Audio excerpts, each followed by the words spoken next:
The nation reels from the murder of a Georgia nursing student, Laken Riley, at the hands of a suspected illegal alien. President Biden facing backlash for walking back his remarks. During your response to her heckling of you, you used the word illegal when talking about the man who allegedly killed Laken Riley. An undocumented person. And I shouldn't have used illegal. It's undocumented. So you regret using that word? Yes.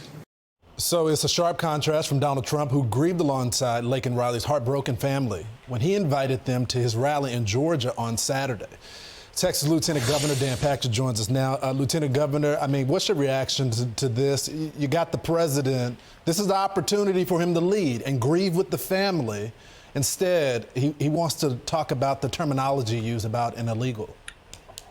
This is his version, Lawrence, of Bill Clinton, what the meaning of is. To even argue this point in the face of this 22-year-old young woman whose whole life was ahead of her, was taken allegedly by this person who crossed the border multiple times, had a criminal background, to argue whether it's undocumented or illegal. Look, it's illegal, Mr. President, and it's a slap in the face of this family of Laken Riley. It's Laken, Mr. President, not Lincoln.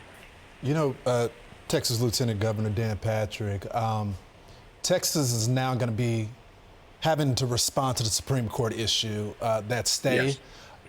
What does that mean for our state? I mean, a lot of us were hopeful that this was the opportunity for Texas to go on the offense, do what the Biden administration refused to do. What is going to be the argument in court?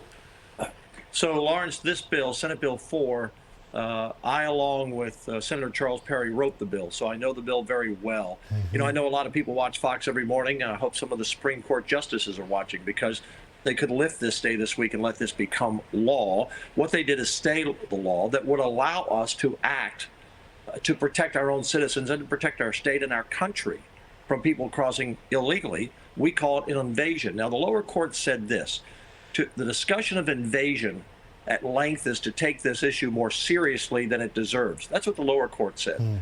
Ask the family of Laken Riley if they think this issue of invasion is a serious issue. Ask the thousands who have been killed by fentanyl. Ask the other people who have already died at the hands of illegal immigrants, whether they were drunk drivers or killed someone in a crime, already convicted, already in jail, or on trial.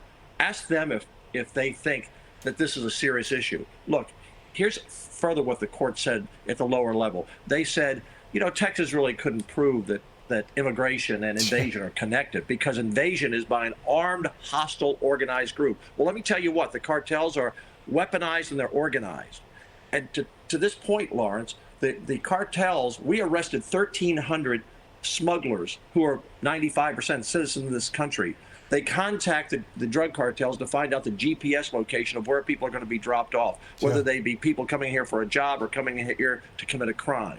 I mean, and the idea that invasion is to plunder and to take over a country. What are we going to wait until they do take over the country to say, oh yeah, they were right, that was an invasion? They are plundering this country. They're killing our people. They're putting drugs across the border. They're displacing people from schools and hospitals all over this country. 7 million people have crossed here. It's an do we need to have the hearing at the border real quickly? They only got about 20 seconds.